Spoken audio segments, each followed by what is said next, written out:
రైతుల పరిస్థితి ఎంత దయనీయంగా ఉందంటే ఆర్బీకే వ్యవస్థ నిర్వీర్యం అయిపోతూ ఉంది. మళ్ళీ క్యూలు కనిపిస్తూ ఉన్నాయి.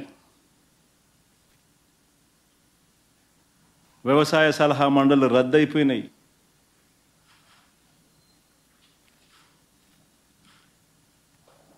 ఏ రంగం చూసుకున్నా కూడా తిరోగమనమే. గతంలో వైఎస్ఆర్సీపీ ప్రభుత్వంలో మా హయాంలో ప్రతి పథకము పారదర్శకంగా జరిగేది, డోర్ డెలివరీ జరిగేది. ఈరోజు డోర్ డెలివరీ గాలికి ఎగిరిపోయింది. డోర్ డెలివరీ పెన్షన్ లేదు, డోర్ డెలివరీ రేషన్ లేదు, పారదర్శకత అంతకన్నా లేదు. ఈరోజు మళ్ళీ తెలుగుదేశం పార్టీ జన్మభూమి కమిటీల వాళ్ళ దగ్గరికి వెళ్ళి వాళ్ళ ఇళ్లలో డిస్ట్రిబ్యూషన్ అట, వాళ్ళ ఇళ్లకు రావడానికి ఎవరైనా సిద్ధం కాకపోతే పథకాలు క్యాన్సిల్ అట. రాష్ట్రంలో పూర్తిగా లా అండ్ ఆర్డర్ పూర్తిగా ఏమైపోతా ఉంది అన్న పరిస్థితిలోకి లా అండ్ ఆర్డర్ వెళ్ళిపోయింది. రెడ్ బుక్ పాలనతో ఈరోజు రాష్ట్రంలో అడ్డగోలుగా న్యాయాన్ని పాతరేసి ధర్మానికి రక్షణ లేకుండా ఈరోజు ఆస్తులు ధ్వంసం చేస్తూ ఉన్నారు, దొంగ కేసులు పెడతా ఉన్నారు, ఇరికిస్తూ ఉన్నారు కేసుల్లో.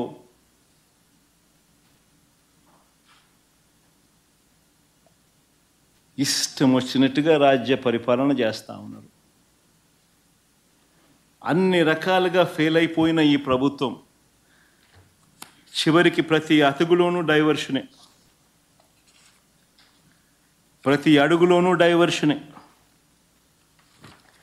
ఈ డైవర్షన్ పాలిటిక్స్ అనేటివి ఏ స్థాయిలో ఉన్నాయి అనేది ఒకసారి గమనిస్తే ఆశ్చర్యం కలిగించే విధంగా ప్రతి అడుగులోనూ డైవర్షన్ డైవర్షన్ డైవర్షనే కనిపిస్తాయి. ఎందుకనంటే ఒకసారి గమనిస్తే ఇదే పెద్ద మనిషి చంద్రబాబు నాయుడు గారి హయాంలో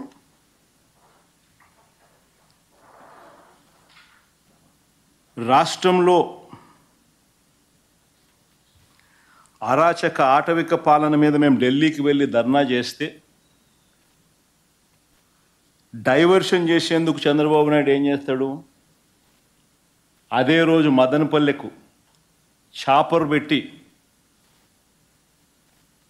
మదనపల్లిలో ఫైల్స్ కాలిపోయాయి అంటే అదే పనిగా పంపిస్తాడు, అక్కడి నుంచి టాపిక్ డైవర్ట్ చేసేందుకు. రాష్ట్ర వ్యాప్తంగా కూడా రెసిడెన్షియల్ స్కూల్స్లో కానీ, IIITలో కానీ, హాస్టల్లో కానీ, కాలేజీల్లో కానీ ఫుడ్ పాయిజన్ జరిగి, ఈవెన్ గోరుముద్ద కార్యక్రమంలో కూడా ఫుడ్ పాయిజనింగ్ జరిగి పిల్లలందరూ కూడా అన్యాయమైన పరిస్థితిలో ఫుడ్ బాగా లేదు అని చెప్పి కనిపిస్తూ ఉన్న పరిస్థితుల్లో డైవర్షన్ పాలిటిక్స్ ఏమంటాడు? చంద్రబాబు ప్రమాణ స్వీకారానికి 30 ఏళ్ళు అంటూ సెలబ్రేషన్స్తో డైవర్షన్ అంటాడు.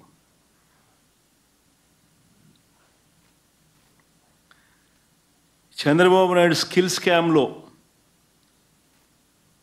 అరెస్టులు, చంద్రబాబు నాయుడును తాను చేసిన స్కాముల్లో అరెస్ట్ చేశారని, తనను అరెస్ట్ చేశారని, తనకు బాగా దగ్గర,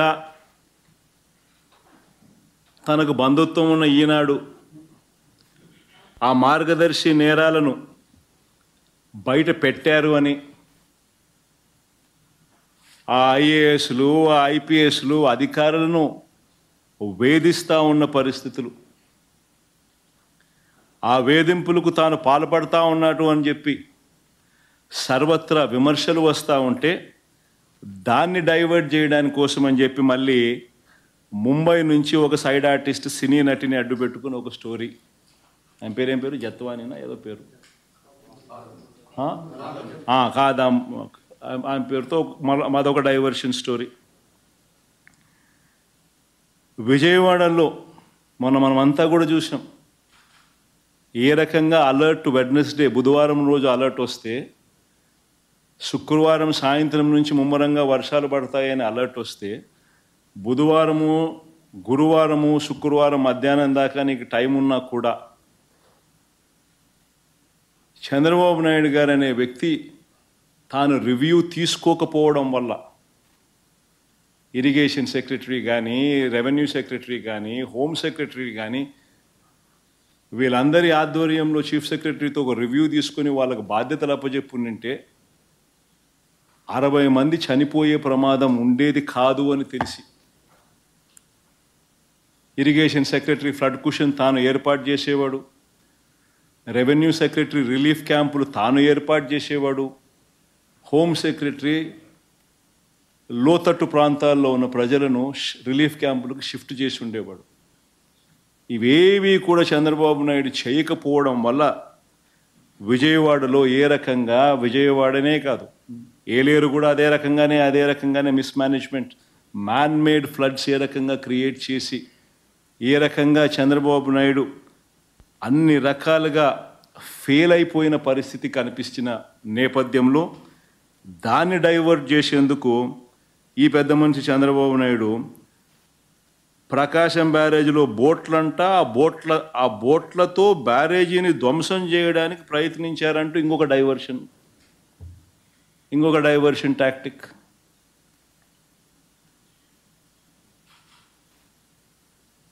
అసలు ఆ బోట్లన్నీ అక్కడ ఎందుకున్నాయి?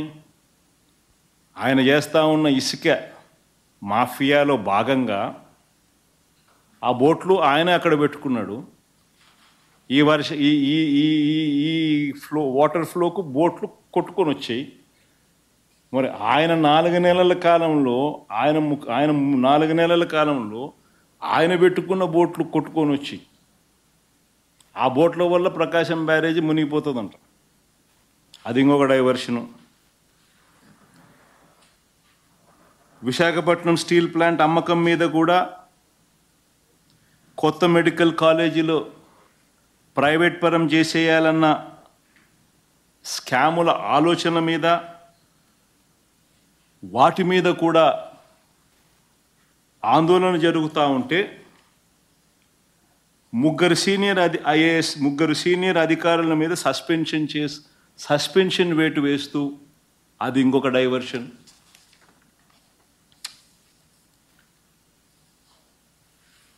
చివరికి 100 రోజుల పాలన మీద చంద్రబాబు నాయుడు గారి 100 రోజుల పాలన మీద దృష్టి పెట్టేసరికి ఇప్పుడు తిరుమలకు వచ్చే నెయ్యి కల్తీ జరిగిందంటూ ఇంకో డైవర్షన్. ఇది నిజంగా అన్నిటికన్నా ఇంకా ఆశ్చర్యం కలిగించే పెద్ద డైవర్షన్. ఎందుకనంటే చంద్రబాబు నాయుడు అనే వ్యక్తి ఎంత దుర్మార్గుడు, ఎంత అన్యాయస్తుడు అని అంటే నిజంగా దేవుడిని కూడా రాజకీయాల కోసం వాడుకోగలగాలి అని ఆలోచన చేయగలిగిన వ్యక్తి ప్రపంచ చరిత్రలో ఎవడు ఉండడు. ఇంత అన్యాయస్తుడు ప్రపంచ చరిత్రలో ఎవడు ఉండడు. దేవుడు నీ రాజకీయాల కోసం ఉపయోగించుకోవాలి అని ఆలోచన చేయగలిగిన దుర్మార్గమైన మనస్తత్వం ఒక చంద్రబాబు నాయుడు గారికి మాత్రమే ఉంటాయి. నిజంగా ఇది ఎంత దారుణమైన డైవర్షన్ పాలిటిక్స్ అంటే ఒకవైపున 100 రోజులు చంద్రబాబు నాయుడు గారి పరిపాలన మీద ప్రజలందరూ కూడా చంద్రబాబు నాయుడు మీద కోపం వెలుపుచుతూ ఉన్నారు. ఏమైనా మా సూపర్ 6లు, ఏమైనా మా సూపర్ 7లు అని చెప్పి ప్రజలు నిలదీస్తూ ఉన్నారు. ఇలాంటి నేపథ్యంలో ప్రజల మనసును డైవర్ట్ చేసేందుకు చంద్రబాబు నాయుడు చేస్తూ ఉన్న అతి దుర్మార్గమైన ఆలోచన ఈ కట్టుకథ.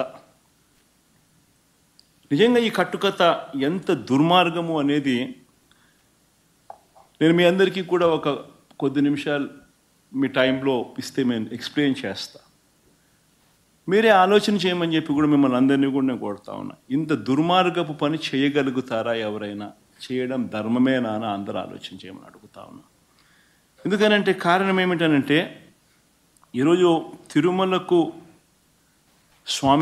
స్వామివారికి వచ్చే ఈ నెయ్యి, ఈ తిరుమలకు వచ్చే ఈ నెయ్యి చంద్రబాబు నాయుడు గారు అన్న మాటలు దీనికి సంబంధించి ఈ నెయ్యిలో కల్తీ జరిగింది అంటూ తాను అన్న మాటలు నిజంగా ఎంత దారుణమైన మాటలు అంటే, నాశరికమైన ఇంగ్రీడియంట్స్ వాడారని, తిరుపతి లడ్డులో యానిమల్ ఫ్యాట్ గీక్ బదులు వాడినారని,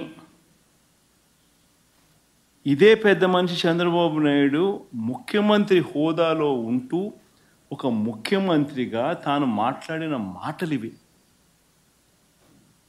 నిజంగా ఒక ముఖ్యమంత్రిగా ఉన్న వ్యక్తి ఈ మాదిరిగా అబద్ధాలు ఆడడం ధర్మమేనా? కొన్ని కోట్ల మంది వెంకటేశ్వర స్వామి భక్తులు దేశవ్యాప్తంగా కాదు ప్రపంచవ్యాప్తంగా ఉన్నారు. వారందరి మనోభావాలను ఆడుకోవడం ధర్మమేనా? నిజంగా అసలు ప్రొసీజర్ ఏంది, ప్రక్రియ ఏంది, ఎలా జరుగుతుంది అన్నది నిజంగా కూడా అందరూ ఒక్కసారి ఆలోచన చేయాలి. ఈరోజు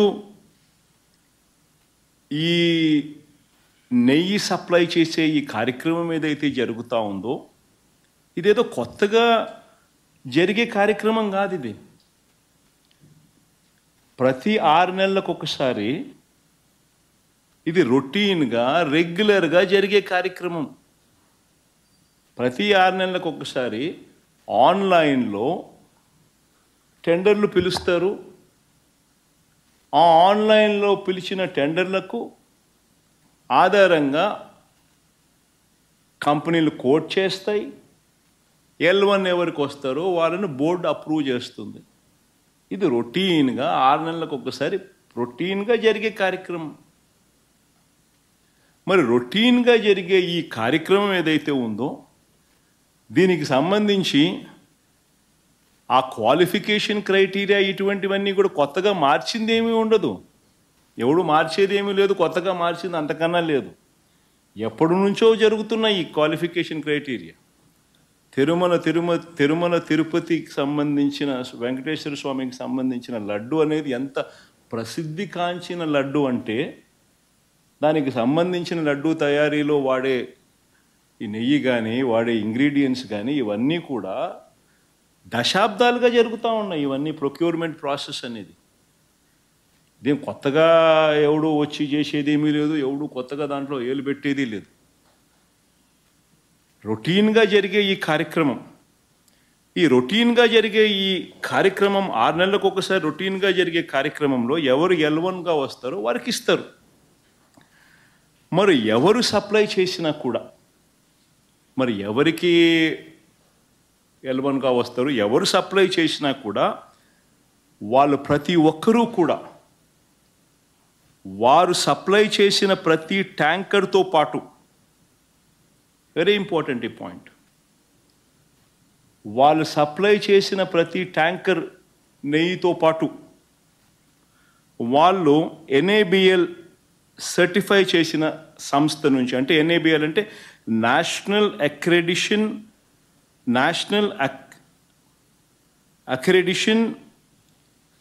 NABL national accreditation board for labs, national accreditation board for labs certify చేసిన సంస్థ నుంచి ప్రోడక్ట్ క్వాలిటీ సర్టిఫికేట్ తీసుకొని రావాలి. రూల్ వచ్చిన తర్వాత ఇక్కడ TTDలో ఆ ట్యాంకర్లో నుంచి 3 శాంపుల్స్ తీసుకొని 3 రిపోర్ట్స్ పాస్ కావాలి. ఇది routine process, compulsory process for anybody. ఈ 3 టెస్టులు పాస్ అయిపోయిన తర్వాతనే ఆ నెయ్యి కానీ ఆ ఇంగ్రీడియంట్స్ కానీ ఏదైనా కూడా ప్రసాదంలో వాడడానికి TTD వాడకంలోకి తీసుకుని వచ్చేదానికి బండిని ముందుకు పంపిస్తారు. లేకపోతే vehicle it self will not even go forward. లేకపోతే అసలు ముందుకు కూడా పోదు. రిజెక్ట్ ఆ 3 శాంపుల్స్లో ఏది పాస్ కాకపోయినా కూడా అసలు నీకు అసలు శాంప్లింగే అసలు నీకు అసలు ఆ బండి ముందుకే పోదు, ఆపేస్తారు, రిజెక్ట్ చేసేసి వెనక్కి పంపించేస్తారు. దట్ ఈస్ ప్రక్రియ. This is compulsory. మరి నేను అడుగుతా ఉన్నది ఒకటి చంద్రబాబు నాయుడు, మరి ఏదైనా కానీ రిజెక్ట్ అయిపోతే అసలు నువ్వు వాడే అవకాశమే లేదు, వాడే పరిస్థితి లేదు. మరి అలాంటప్పుడు అది వాడారని, అవి నాసిరికమని, యానిమల్ ఫ్యాట్ అని ఇలా రకరకాలుగా చెప్పడం అబద్ధాలు కాదా? ధర్మమేనా, న్యాయమేనా అని అడుగుతా ఉన్నా. నేను ఇంకొకటి కూడా అడుగుతా ఉన్నా.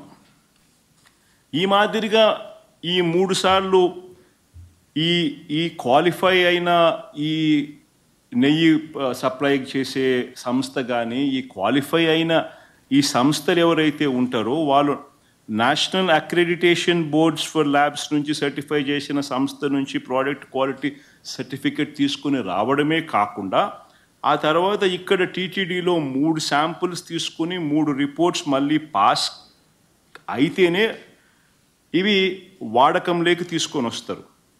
మరి అలాంటప్పుడు ఈ కార్యక్రమం కూడా ఇదేదో కొత్తగా ఇప్పుడు జరిగేది కాదు. ఈ ప్రొసీజర్ కూడా ఈ రకంగా 3 శాంపుల్లు తీసుకోవడము, ఈ రకంగా 3 శాంపుల్స్ పాస్ అయితేనే దీన్ని వాడకంలోకి తీసుకొని రావడం, ఇవన్నీ కూడా కొత్తగా ఇప్పుడు తీసుకొచ్చినటివి కాదు. ఇవన్నీ కూడా దశాబ్దాలుగా ఉన్నటివి ప్రక్రియ, ప్రాసెస్. చంద్రబాబు నాయుడు గారి హయాంలో 2014 నుంచి 19 మధ్య 14 నుంచి 15 సార్లు రిజెక్ట్ చేసినారు. ఏ మాదిరిగా 14 to 15 times చంద్రబాబు నాయుడు గారి హయాంలో రిజెక్ట్ కూడా చేశారు ఈ మాదిరిగా. మన హయాంలో వైఎస్ఆర్సీపీ హయాంలో కూడా 18 సార్లు ఇది ఇలా రిజెక్ట్ చేసినారు, 18 times. తప్పేమీ కాదు, ఇంకా సంతోషపడాల. ఒక బ్రహ్మాండమైన ప్రాసెస్ ఉంది. ఆ ప్రాసెస్ ఎంత గట్టిగా పనిచేస్తూ ఉంది అని అంటే ప్రతి ట్యాంకరు వచ్చిన తర్వాత 3 సార్లు ఆ శాంపుల్స్ టెస్ట్ చేసి దాంట్లో ఉన్న పదార్థాలను 3 శాంపుల్స్ దాన్ని టెస్ట్ చేసి 3 టెస్టులు పాస్ అవుతేనే దానికి యాక్సెప్ట్ చేస్తూ లోపలికి పంపించే కార్యక్రమం చేస్తారు అన్న ఒక మంచి రోబస్ట్ ప్రాక్టీస్ అనేది ఏదైతే ఉందో ఆ రోబస్ట్ ప్రాక్టీస్ను దాన్ని నువ్వు బ్రహ్మాండమైన ప్రాక్టీస్ ఉంది అని చెప్పి సంతోషపడాల్సింది పోయి, గొప్పగా ప్రాక్టీస్ ఉందని చెప్పి ప్రపంచానికి చెప్పాల్సింది పోయి, మనం చేస్తూ ఉన్న పని ఏమిటి? అబద్ధానికి రెక్కలు కడతా ఉన్నాం, జరగనట్టుగా చెప్తా ఉన్నాం. ఏకంగా చంద్రబాబు నాయుడు గారు అనే వ్యక్తి నాసిరకమైన పదార్థాలు వాడేశారని, యానిమల్ ఫ్యాట్ గీకు బదులు కూడా వాడేశారని,